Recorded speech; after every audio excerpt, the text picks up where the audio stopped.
ग्वालियर के देवी दयाल वैश्य जी बताते हैं, तब मेरी उम्र करीब 7 वर्ष की रही होगी।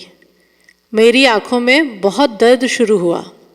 इसी दौरान मेरी आँखों की रोशनी बिल्कुल जाती रही और कुछ ही दिनों में मेरे लिए यह दुनिया पूरी तरह अंधेरी हो गई। बचपन से ही शिक्षा के प्रति मेरा रुझान था। माँ सरस्वती की कृपा से मेरे विद्या अध्ययन में रोशनी का भाव कभी बाधक नहीं बना।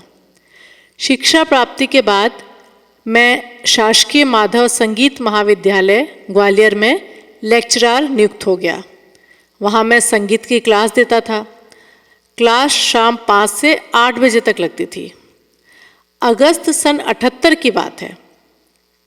गर्मी का समय था, पर बारिश के कारण मौसम ठंडा हो चला था। शाम की ठंडी ठंडी हवा और गुनगुनी धूप में तीसरी मंजिल का वह कमरा काफ़ी आरामदायक लग रहा था। थोड़ी देर में बच्चे आ गए। कक्षा आरंभ हुई। अभी 5 मिनट ही हुए होंगे कि सभी लड़कियां एकदम से चुप हो गईं।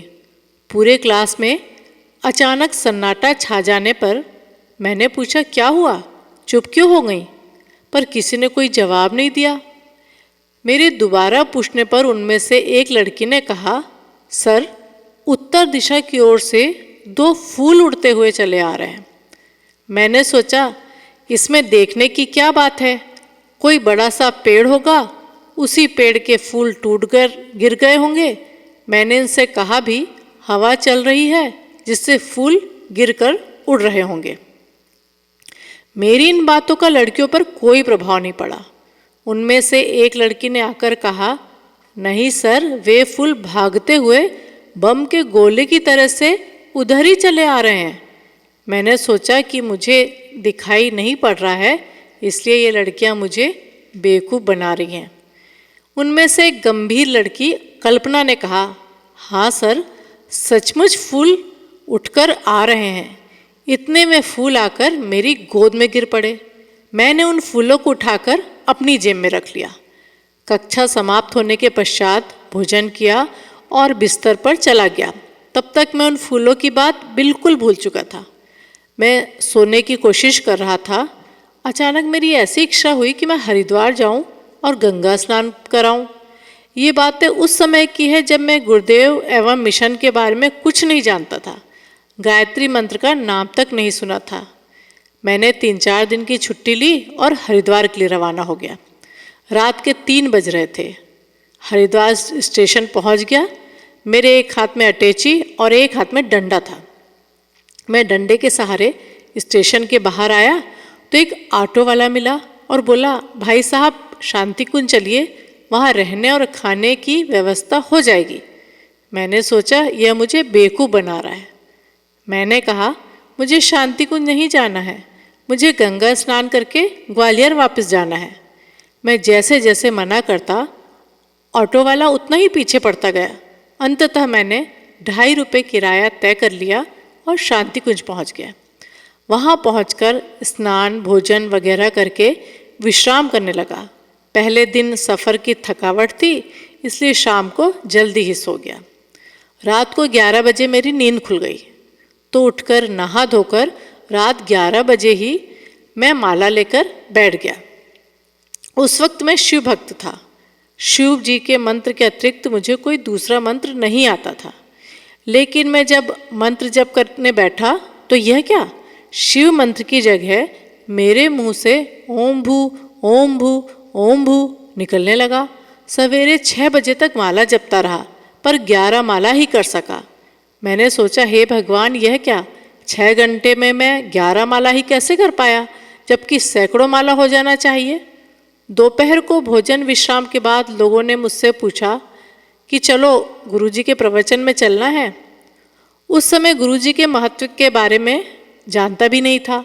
सभी लोग जा रहे थे, अतः मैं भी चला गया। प्रवचन के दौरान गुरुजी ने टेबल पर अपने हाथ को पटक कर जोर से कहा, 11 माला से क्या होता है, नाश्ता भी नहीं होता। यह बात उन्होंने 3 बार कही। मुझे आश्चर्य हो रहा था, कहीं ये शब्द मेरे लिए तो नहीं, लेकिन इन्हें कैसे पता चला। प्रवचन समाप्त होने के बाद भी मैं ये बात सोचता रहा। याद आया, कोई एक भाई कह रहे थे, गुरुजी महाकाल के अवतार हैं, यहाँ कोई अपनी मर्जी से नहीं आता, जिसे वे बुलाते हैं वही आता है। मेरे रोम रोम ने इसकी सच्चाई को स्वीकारा। याद आई वो फूलों वाली घटना, फिर अचानक हरिद्वार आना, स्टेशन पर ऑटो वाले की जिद। मैं अंतर तक रोमांचित हो उठा। 3 दिन किस तरह बीत गए कुछ पता ही नहीं चला। अनमने भाव से मैं वापस भी आ गया। फिर पहले की तरह संगीत की कक्षा लेने लगा, लेकिन सब कुछ पहले जैसा नहीं हुआ।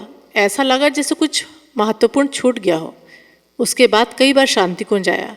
गुरुदेव और माता जी का स्नेह पाकर मुझे लगता था जैसे जन्म जन्म के माता पिता मिल गए हों। पर एक प्रश्न हमेशा साथ लगा रहा, गुरुदेव ने मुझे प्रयत्नपूर्वक बुलाया तो आखिर क्यों? इसका जवाब सन 1984 में मिला। मैं 9 दिवसीय संजीवनी साधना सत्र करने शांति कुंज आया था। इसी दौरान एक दिन मुझे सांप ने काट लिया। मेरा पैर खूब फूल गया, चलना फिरना मुश्किल हो गया। ऐसा लग रहा था जैसे चारों ओर अंधेरा छाता जा रहा है। धीरे धीरे चेतना लुप्त होती चली गई। साथियों से पता चला कि मेरे बेहोश हो जाने के बाद डॉक्टर ने होश में लाने के लिए इंजेक्शन दिया था। जब पर्याप्त समय बीत जाने के बाद भी होश नहीं आया तो घबराकर लोगों ने गुरुदेव को जाकर बताया। साथ में डॉक्टर भी थे। गुरुदेव ने डॉक्टरों से कहा, अभी उठ जाएगा, इसे एक और इंजेक्शन लगाओ। और वास्तव में दूसरे इंजेक्शन से मुझे होश आ गया। अब मैं समझा मुझे अपने पास बुलाने का उनका यही उद्देश्य था कि मुझे असमय मृत्यु के हाथ से बचाया जाए और आगे का मेरा जीवन युग निर्माण के कार्य में लग सके। उनकी असीम कृपा को नमस्कार करता हूँ। सचमुच महाकाल है हमारे गुरुदेव। ओम शांति।